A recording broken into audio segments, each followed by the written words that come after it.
ये अष्टम स्कंद की कथाएं हैं। अष्टम स्कंद में मनवंतरों की कथाएं बताई गई हैं। श्रोताओं, प्रसंग इस तरह से है कि आसीत गिरवरौ राजन इंद्रकूट तमीश्रता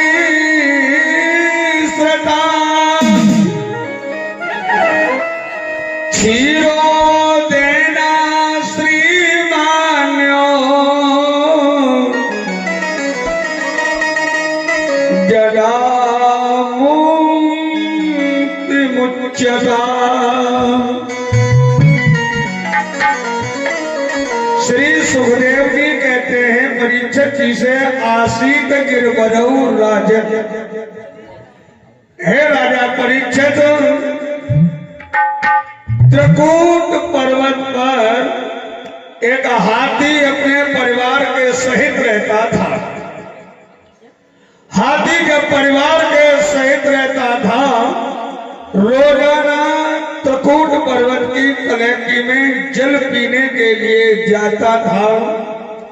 जब एक दिन जल पीने के लिए गया,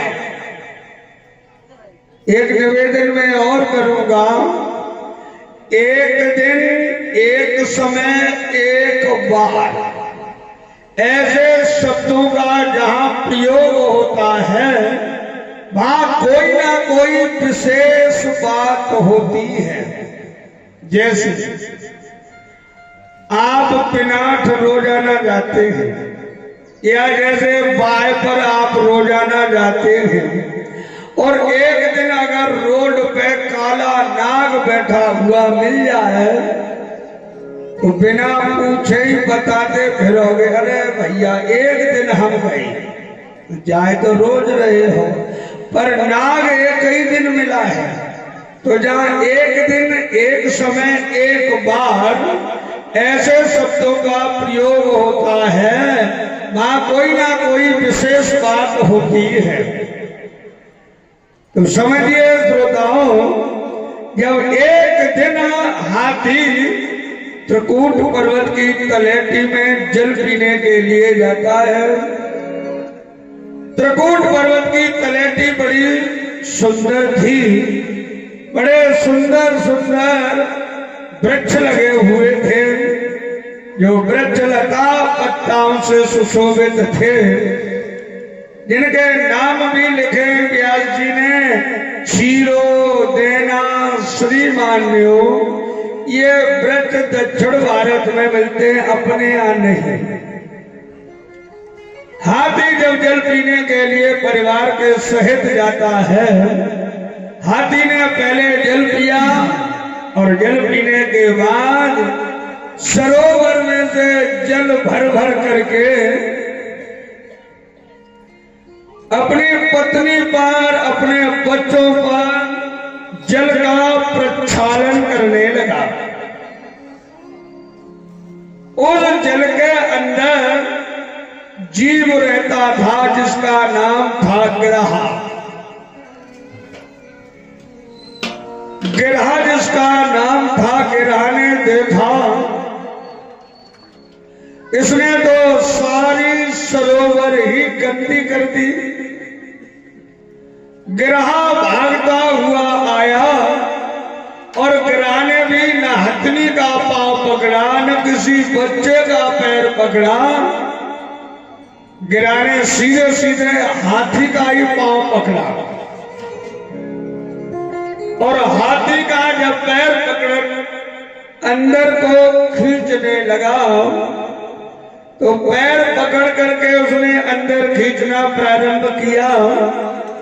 तो पहले तो हाथी इतना मदमस्त था, मन में विचार करने लगा, जल का जीव है, मेरा पांव पकड़ करके खींच रहा है, अगर मैंने इसके ऊपर अपना दूसरा पांव रख दिया मर जाएगा। हाथी को अहंकार था कि ये छोटा है, जल का जीव है, मैं विशाल काय हाथी हूं। परंतु अहंकार तो भगवान दूर करते हैं। जैसे ही किला खींच के ले जाता है, हाथी भी खींच लाता है। अच्छा, परिवार के जितने लोग थे वो सब पानी से बाहर निकल करके खड़े हो जाते हैं। और यही हाल है हमारा आपका। जो हाथी का हाल है वही हाल हमारा आपका है। जैसे हमारे आपके घर में कोई बुजुर्ग बीमार पड़ जाए तो पहले छोटे छोटे डॉक्टरों को दिखाएंगे, उसके बाद आगरा ले जाएंगे, और कहीं आगरा से भी रेफर हो गया तो दिल्ली पहुंच जाएंगे। और दिल्ली अगर डॉक्टर ये कह दे, एम्स का डॉक्टर, अब ना जे बच्चे से ले जाओ घर, इनकी सेवा करो, तब तो फिर एक कोने में चारपाई डाल दी जाती है। न कोई बैठता है पास में, न कोई बात करता है। तो हाथी जब अंदर खिंचा, शरीर में सामर्थ्य नहीं रही, तब तो हाथी ने इधर उधर देखा कि हमारे परिवार के लोग कहाँ हैं। अच्छा, परिवार के भी लोग ऐसा कहने लगते हैं, जब ज्यादा दिन हो जाए खटिया में पड़े पड़े किसी को, तो परिवार के लोग कहते हैं, भगवान हे ठाकुर जी महाराज, अब ये ठीक तो होंगे ना, डॉक्टर ने मना कर दी है। अब तो इनकी मट्टी जितनी जल्दी हो उतनी जल्दी समेट जाए तो अच्छी है। मरने के लिए भी प्रार्थना परिवार ही करता है। हाथी बड़ा दुखी होता है और परिवार की तरफ देख करके कहता है कि देख लिया संसार हमने, देख लिया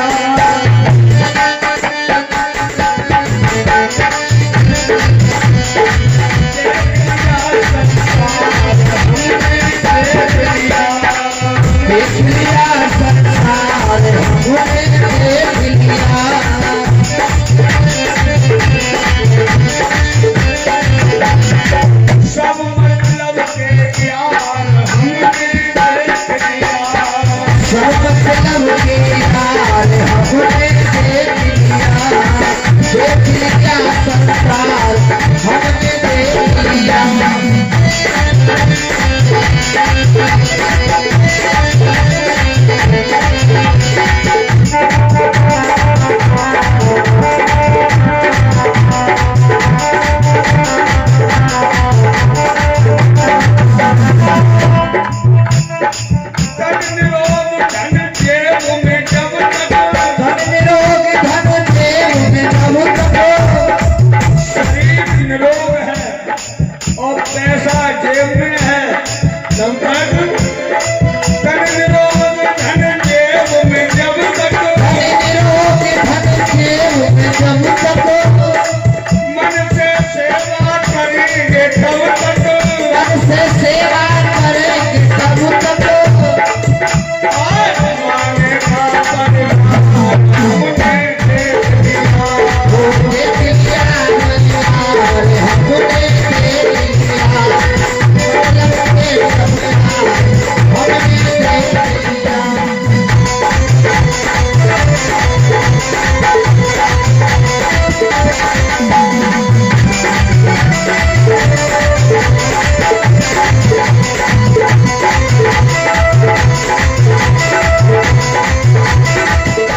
निकला दूर बच के गिरती हुई दीवार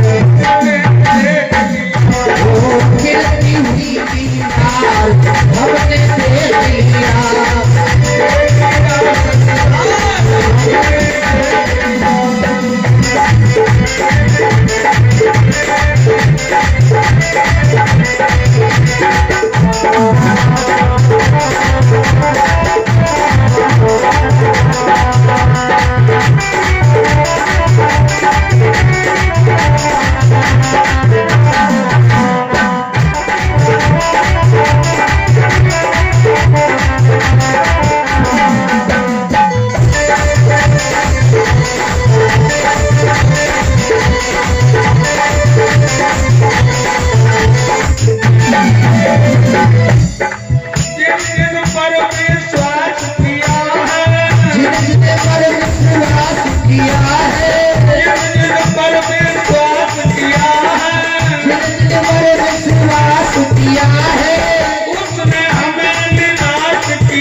Yeah.